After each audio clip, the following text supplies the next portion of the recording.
Hi friends, ఈ వీడియోలో మనం నిన్న విడుదలైనటువంటి డిప్యూటీ డిఈఓకి సంబంధించినటువంటి సిలబస్ని చూసేటువంటి ప్రయత్నం చేద్దాం. ఈ వీడియో కొంచెం లెంతీగా ఉంటుంది, ఎందుకంటే సిలబస్ కూడా చాలా లెంతీగానే ఉంది కనుక వీడియో కూడా కొంచెం లెంతీగా ఉంటుంది. కొంచెం ఓపికతో చూసేటువంటి ప్రయత్నం చేయండి. ఈ సిలబస్ను పూర్తిగా మనం తెలుగులో చూసేటువంటి ప్రయత్నం చేద్దాం. నోటిఫికేషన్లో ఇంగ్లీష్లో ఇచ్చారు, కానీ ప్రత్యేకించి తెలుగు మీడియం అభ్యర్థుల కోసం ఇది ఉపయోగపడుతుందని ఆశిస్తున్నాను. పేపర్ 1 ఇది 150 మార్కులకు ఉంటుంది. గ్రూప్ 1, గ్రూప్ 2 లాంటి పరీక్షలకు ఎలాంటి సిలబస్ని అయితే ఇచ్చారో అలాంటిదే, ఎటువంటి మార్పులు లేకుండా చాలా వరకు అదే సిలబస్ని జనరల్ స్టడీస్ కింద ఇవ్వడం జరిగింది. టైటిల్ ఏమని పెట్టారంటే జనరల్ స్టడీస్ మరియు జనరల్ ఎబిలిటీస్ అని పెట్టడం జరిగింది. ఇది 150 మార్కులకి 150 నిమిషాలు సమయం ఉంటుంది. పేపర్ 1 ఇది. దీంట్లో ఏ అంశాలు ఉంటాయంటే వర్తమాన అంశాలు, అవి ప్రాంతీయ, జాతీయ, అంతర్జాతీయ ప్రాధాన్యత కలిగిన అంశాలు ఉంటాయి. అంతర్జాతీయ సంబంధాలు మరియు సంఘటనలు కూడా ఉంటాయి ఇక్కడ. తర్వాత సాధారణ శాస్త్రము అని చెప్పని అన్నారు, దాన్ని మనం జనరల్ సైన్స్ అంటాము. సైన్స్ అండ్ టెక్నాలజీ, శాస్త్ర సాంకేతిక రంగంలో భారతదేశం సాధించినటువంటి విజయాలు. ఈ అంశం కింద ఇస్రోకు సంబంధించిన విషయాలు, చంద్రయాన్, మంగళయాన్ లాంటి విజయాలకు అడిగేటువంటి అవకాశం ఉంటుంది. తర్వాత పర్యావరణ సమస్యలు, విపత్తు నిర్వహణ, నివారణ మరియు ఉపశమన వ్యూహాలను ఇచ్చారు. ఈ అంశం మీద ఇటీవల కాలంలో చాలా తక్కువ ప్రశ్నలు వస్తున్నాయి. తరువాత భారతదేశం మరియు తెలంగాణ యొక్క ఆర్థిక మరియు సామాజిక అభివృద్ధిని, ఎకానమీకి సంబంధించిన అంశం ఇండియన్ అండ్ తెలంగాణ రెండు కూడా చదువుకోవాల్సి ఉంటుంది. అలాగే భారతదేశం యొక్క భౌతిక, సామాజిక మరియు ఆర్థిక భౌగోళిక శాస్త్రం అని చెప్పని జాగ్రఫీకి సంబంధించిన అంశాన్ని ఇవ్వడం జరిగింది. అలాగే తెలంగాణ యొక్క భౌతిక, సామాజిక, ఆర్థిక భౌగోళిక శాస్త్రం మరియు జనాభా వివరాలు, డెమోగ్రఫీ అంటే జనాభాకు సంబంధించిన అంశాలు కూడా సిలబస్లో చేర్చడం జరిగింది.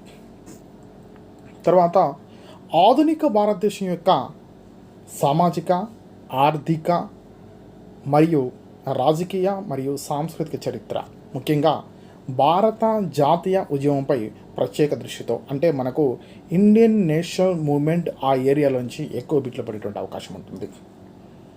తర్వాత తెలంగాణ యొక్క సామాజిక, ఆర్థిక, రాజకీయ మరియు సాంస్కృతిక చరిత్ర, ముఖ్యంగా తెలంగాణ రాష్ట్ర సాధన ఉద్యమం మరియు తెలంగాణ రాష్ట్ర ఏర్పాటుపై ప్రత్యేక దృష్టితో అని చెప్పని దీంట్లో ఈ అంశం కింద తెలంగాణ మూమెంట్ ఏదైతే గ్రూప్ 2లో పేపర్ 4 ఉందో అక్కడి నుంచి బిట్స్ వచ్చేటువంటి అవకాశం ఉంటుంది. తర్వాత భారత రాజ్యాంగము, భారత రాజకీయ వ్యవస్థ, పరిపాలన మరియు ప్రభుత్వ విధానాలు, గవర్నెన్స్ అండ్ పబ్లిక్ పాలసీ అని చెప్పని ఇదొక అంశాన్ని ఇవ్వడం జరిగింది. అలాగే సామాజిక మినహాయింపు, ఇది కూడా గ్రూప్ 2లో ఒక పేపర్. ఇది సోషియాలజీ అని, సోషల్ ఎక్స్క్లూజివ్ అలాగే లింగ భేదం, అలాగే కులం, తెగ, వైకల్యం మొదలైన హక్కులు, సమస్యలు మరియు సమ్మేళన విధానాలు అని చెప్పని ఒక టాపిక్ ఇవ్వడం జరిగింది. తర్వాత తెలంగాణ సమాజం, సంస్కృతి, వారసత్వం, కళలు మరియు సాహిత్యం అని చెప్పి మరొక టాపిక్ ఇవ్వడం జరిగింది. తెలంగాణకు సంబంధించినటువంటి చరిత్ర, సంస్కృతి, ఉద్యమం ఇలాంటి అన్ని అంశాలు కూడా మనం లోతుగా చదువుకోవాల్సి ఉంటుంది. తెలంగాణ రాష్ట్రంలో ఉన్న కనుక ఈ అంశం మీద బిట్లు వచ్చేటువంటి అవకాశం ఎక్కువగా ఉంటుంది. నెక్స్ట్, తెలంగాణ రాష్ట్ర ప్రభుత్వ విధానాలు, పాలసీలు. ఇవి సాధారణంగా మన ప్రభుత్వం ఏర్పడి 2.5 ఏళ్ళు అవుతుంది కనుక, నూతన ప్రభుత్వం వచ్చిన తర్వాత నోటిఫికేషన్ కనుక సాధారణంగా కొత్త పథకాలు ఏవైతే ఉన్నాయో అవి చదువుకుంటే సరిపోతుంది. పాతవి చదవాల్సిన అవసరం లేదని అభిప్రాయం. అంటే కొన్ని ముఖ్యమైనవి తప్ప అన్ని చదవాల్సిన అవసరం లేదు. తర్వాత లాజికల్ రీజనింగ్, అనలిటికల్ ఎబిలిటీ, విశ్లేషణాత్మక సామర్థ్యం మరియు డేటా ఇంటర్ప్రిటేషన్ అని చెప్పని ఒక టాపిక్ ఇవ్వడం జరిగింది. అలాగే ప్రాథమిక ఇంగ్లీష్ 10వ తరగతి స్థాయి వరకు ఉంటుంది. ఈ ప్రాథమిక స్థాయి 10వ తరగతి వరకు ఎలాగుంటుంది, ఏ అంశాలు వస్తాయనే విషయాన్ని మనం ఆల్రెడీ మన ఛానల్లో గతంలో వీడియోస్ చేస్తున్నాము. ఇంగ్లీష్ విభాగంలో ఇవన్నీ కూడా వీడియోస్ ఉంటాయి, మనం అక్కడ చూడవచ్చు. తర్వాత పేపర్ 2 పార్ట్ ఏ, అంటే ఇక్కడ పార్ట్ బి కూడా ఉంది. పేపర్ 2ని ఏం చేస్తారంటే పార్ట్ ఏ, పార్ట్ బి అని 2 భాగాలు విభజించారు. పార్ట్ ఏలో 7 యూనిట్స్ని ఇవ్వడం జరిగింది. అలాగే పార్ట్ బిలో కూడా 7 యూనిట్స్ని ఇవ్వడం జరిగింది. ముందుగా పార్ట్ ఏలో ఏమేమి ఇచ్చారో చూద్దాము. ఎందుకంటే ఇక్కడ పార్ట్ ఏ, పార్ట్ బి రెండు ఉన్నాయి. అలాగే పార్ట్ ఏ అత్యంత కీలకమైనది, కొంచెం కష్టమైనది కూడా. బాగా చదివితే తప్ప గుర్తున్నటువంటి అంశాలన్నీ కూడా దీంట్లో ఉన్నాయి. అందరికీ కూడా అంత ఈజీగా వంట పట్టని అంశాలు కూడా ఇందులో ఉన్నాయి కనుక ఒకసారి దీన్ని చూసేటువంటి ప్రయత్నం చేద్దాం. అలాగనే చదివితే ఏది రాకపోవడం ఉండదు, ఏ విధంగా సరే వస్తుంది.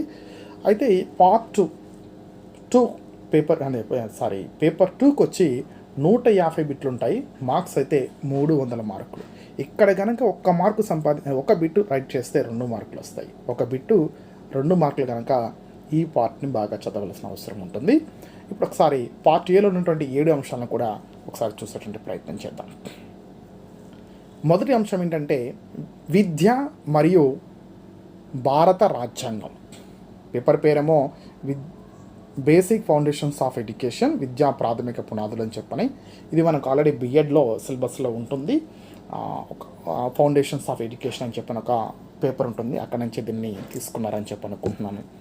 విద్య మరియు భారత రాజ్యాంగం, దీంట్లో ఏమేమి అంశాలు ఇచ్చారంటే రాజ్యాంగ పీఠిక మరియు దాని విద్యా తత్వశాస్త్రము, స్వేచ్ఛ, ప్రజాస్వామ్యం మరియు విద్యా హక్కు చట్టం, స్వతంత్ర భారతదేశంలో జాతీయ మరియు రాష్ట్ర విద్యా విధానాలు, వివిధ విద్యా కమిషన్లు, కమిటీల సిఫార్సులు మరియు జాతీయ పాఠ్య ప్రణాళిక చట్టాలు, ఇవన్నీ కూడా మొదటి అంశంగా చేర్చడం జరిగింది. ఇక్కడ మనకు టైటిల్స్ మాత్రం ఇవ్వడం జరిగింది. అవన్నీ కూడా మనం నేర్చుకోవాలి. ఫర్ ఎగ్జాంపుల్ విద్యా కమిషన్స్ అంటే ఏంటి, చాలా ఉంటాయి. మన Kothari commission, Yashpal committee, Ramurthi committee, ఇట్లా రకరకాలు ఉంటాయి. అవన్నీ కూడా మనం ఒక సీక్వెన్స్లో నేర్చుకున్నట్లయితే ఆన్సర్ని సులభంగా చేసేటువంటి అవకాశం ఉంటుంది.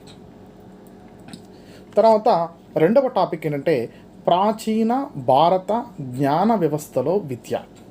అంటే వలస రాజ్యాల కాలం, అంటే బ్రిటిష్ వారి కాలంలో మరియు వలస రాజ్యాల అనంతరం భారతదేశంలో విద్య ఎలాగుంది, దాంతోపాటు వేద కాలంలో ఎలాగుంది, బౌద్ధ కాలంలో ఎలాగుంది, జైన మత టైంలో ఎలా ఉంది, ఇస్లాం వ్యవస్థలో ఎలాగుంటుంది, అలాగే క్రైస్తవ మతాల యొక్క విద్యాపరమైనటువంటి ప్రాముఖ్యత, ప్రభావాలు అనే అంశాలను కూడా ఈ టాపిక్ కింద చేర్చడం జరిగింది.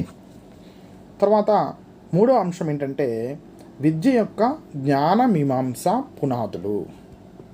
పిల్లలలో మనస్సు, హేతువు, తర్కం మరియు ఆలోచన, శాస్త్రీయ మరియు మతపరమైన జ్ఞానం, అనుభవం, ఐరోపాలో పునర్జీవనం, రినైజాన్స్ మరియు జ్ఞానోదయం కాలంలో మేధోపరమైన పరిణామాలు, విద్యా ఆలోచనలో యూరోసెంట్రిక్ ఐరోపా ఆధారిత వలస రాజ్యాల నమూనాలపై విమర్శ. అలాగే ఈ పై టాపిక్స్ అన్ని పక్కన పెడితే కింద ఇవన్నీ మనకు కొంత పరిచయం ఉన్నవి. వివేకానంద విద్య గురించి ఏం చెప్పారు, Mahatma Gandhi, Rabindranath Tagore, Sri Aurobindo, Jiddu Krishnamurti, Jyotirao Phule, doctor BR Ambedkar, John Dewey మరియు పాలో ఫ్రెయిర్ల విద్యా తత్వశాస్త్రాలు, వీరందరి గురించి, వీళ్ళు విద్య గురించి ప్రత్యేకంగా ఏం చెప్పారు, వాళ్ళ యొక్క కాన్సెప్ట్స్ ఏంటి, వాళ్ళు ఏం చెప్పారు, వాళ్ళు ఏం గ్రంథాలు రాశారు, విద్యకు సంబంధించినవి ఖచ్చితంగా మనం చదువుకోవాల్సిన అవసరం ఉంటుంది ఈ టాపిక్ కింద. బిట్స్ అక్కడి నుంచే వస్తాయి, సిలబస్ని దాటి మ్యాక్సిమం పోవు. సిలబస్ ఇచ్చారు మనకేం చదువుకోవాలో. అలాగే విద్య మరియు విలువలు అని చెప్పని విద్య యొక్క నైతిక మరియు ధార్మిక మరియు ఆధ్యాత్మిక పునాదులు, విద్యలో కళ, సంగీతం, సౌందర్య శాస్త్రం, ఉదారవాద విద్య, లిబరల్ ఎడ్యుకేషన్, ఇలాంటి అంశాలను కూడా మనకు చేర్చడం జరిగింది. నెక్స్ట్ విద్యా సమాజ శాస్త్రం, సోషియాలజీ మరియు విద్యా ఆర్థిక శాస్త్రం, సంస్కృతి, సాంఘీకరణ, ఆధునికత మరియు విద్యా సమానత్వం, నిష్పాక్షికత, వైవిధ్యం, బహుళత్వం, సమ్మేళనం, పౌర విద్య, సరళీకరణ, సామాజిక మార్పు మరియు విద్యా అవకాశాలు, సామాజిక న్యాయం మరియు విద్య, సమాజంలో వెనుకబడిన మరియు బలహీన వర్గాల కోసం విద్య, ప్రభుత్వ విద్య, సమకాలీన భారతదేశంలో అభ్యాసన సంక్షోభాలు, విద్యలో ప్రైవేటీకరణ, విద్యలో ప్రభుత్వ విధానము, ఉపాధ్యాయుని స్వయం ప్రతిపత్తి, జవాబుదారీతనం మరియు బాధ్యత, సుస్థిరాభివృద్ధి మరియు పర్యావరణ విద్య, విద్యా ఆర్థిక శాస్త్రం, విద్యా ఫైనాన్స్లో ప్రాథమిక అంశాలు అంటూ ఈ అంశాలన్నీ కూడా ఇక్కడ చేర్చడం జరిగింది. తర్వాత కొంచెం లెంత్, ఇది ఏమీ లేదు. బీఎడ్లో సైకాలజీ ఏం చదువుకున్నాము, సైకాలజీ సబ్జెక్ట్ మొత్తం ఇచ్చేసారు ఒకే టైటిల్లో, విద్యా మనోవిజ్ఞాన శాస్త్రం అని చెప్పి, ఎడ్యుకేషన్ సైకాలజీ. ఒకసారి వాస్తవంగా ఏమీ లేదు. మనం బీఎడ్లో ఉన్న పుస్తకాలు ఫౌండేషన్స్ ఆఫ్ ఎడ్యుకేషన్, సైకాలజీ పుస్తకం, 2 పుస్తకాలు పర్ఫెక్ట్ మనం చదవాల్సిందే. దాంట్లో ఏం మినహాయింపు లేదు.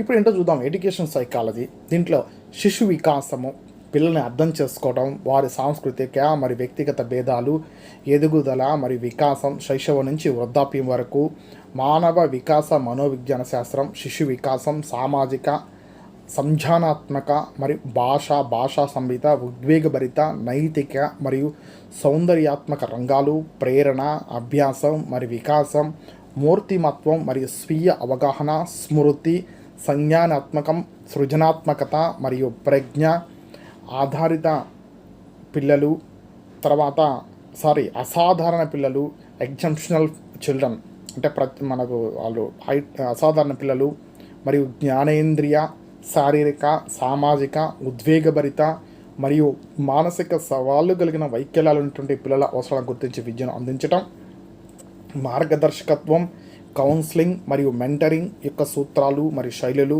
పూర్వ ప్రాథమిక బాల్య సంరక్షణ మరియు విద్య.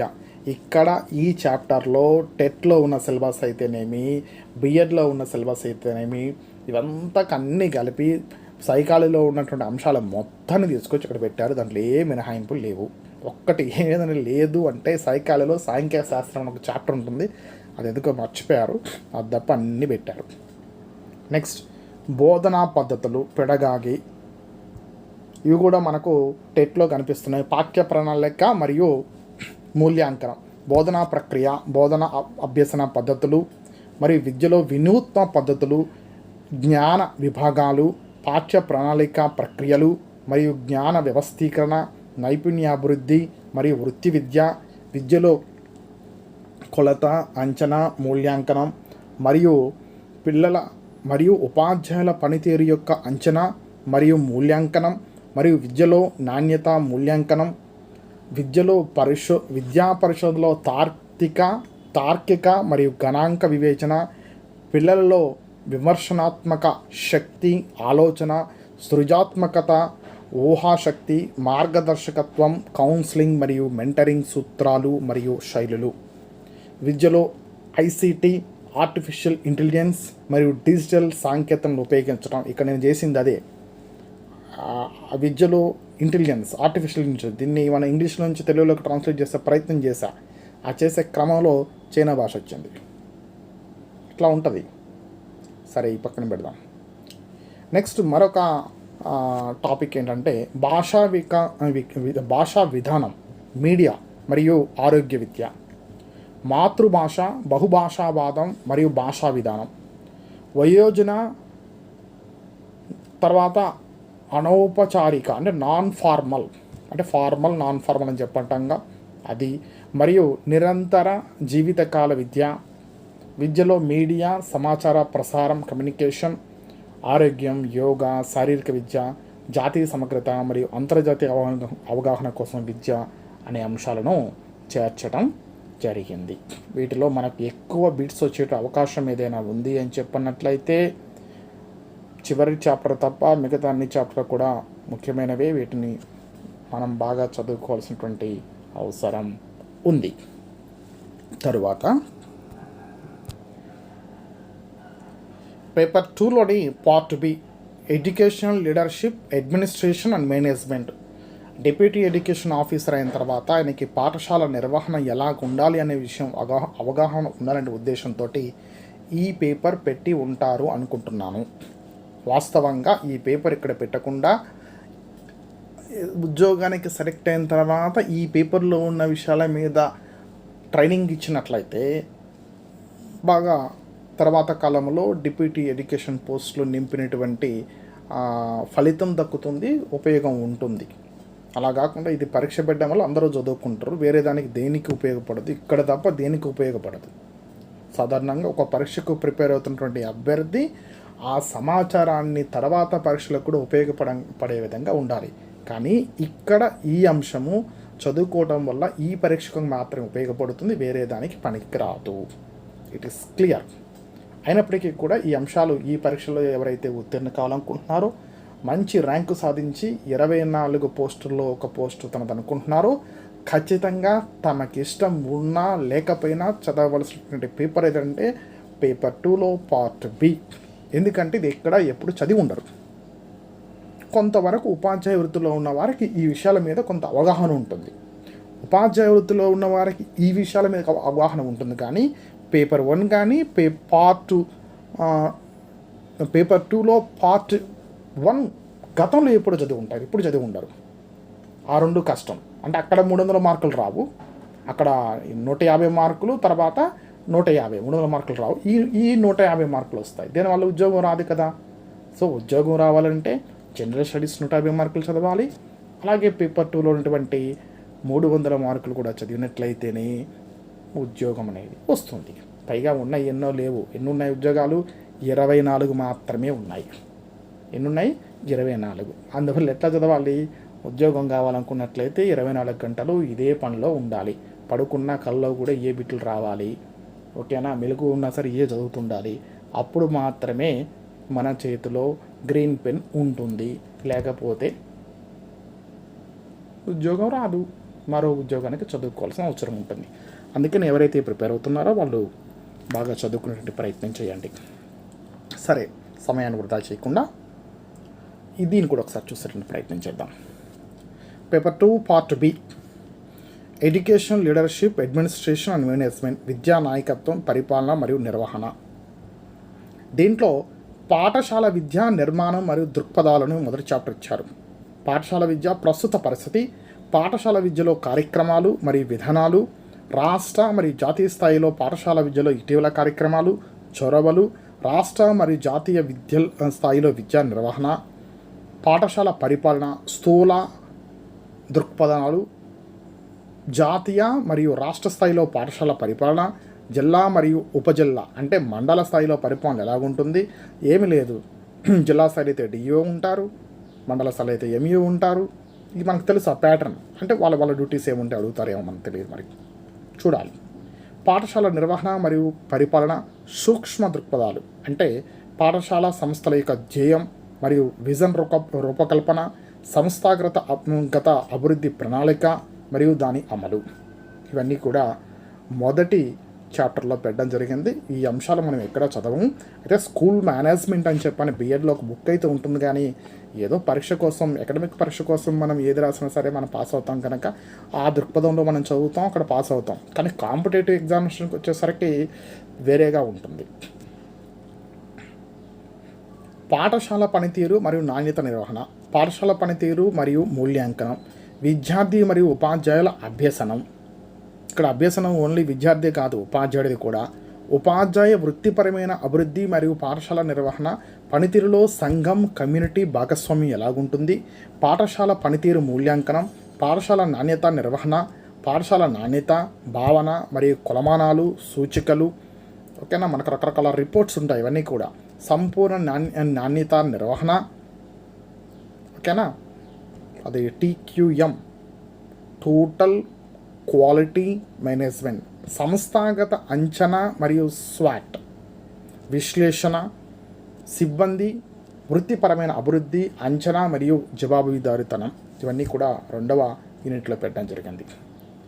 తర్వాత లీడర్షిప్, మన పేపర్ టైటిల్ ఇది, నాయకత్వం మరియు సంస్థాగత ప్రవర్తన, విద్యా నిర్వహణలో నాయకత్వం, నాయకత్వ ప్రవర్తన మరియు నాయకత్వ శైలులు, విద్యా నిర్వహణలో రూపాంతర నాయకత్వం, విద్యా నిర్వహణలో సిద్ధాంతాలు ఏమిటి, నమూనాలు మరియు పద్ధతులు, విద్యా నిర్వహణలో సూత్రాలు మరియు సాంకేతికతలు, ఆవిష్కరణ నిర్వహణ, విద్యా నిర్వహణ యొక్క కొలతలు మరియు విద్యా నిర్వహణలో అభివృద్ధి చెందుతున్నటువంటి వివిధ విధానాలు, సంస్థాగత ప్రవర్తనా స్వభావం, గ్రూప్ డైనమిక్స్ మరియు టీమ్ బిల్డింగ్, ప్రేరణ సిద్ధాంతాలు, నిర్వహణపై వాటి ప్రభావం, స్వీయ నిర్వహణ మరియు విద్యా నిర్వహణ పరస్పర సంబంధాలు. ఇవన్నీ కూడా ఈ చాప్టర్లో ఉన్నాయి.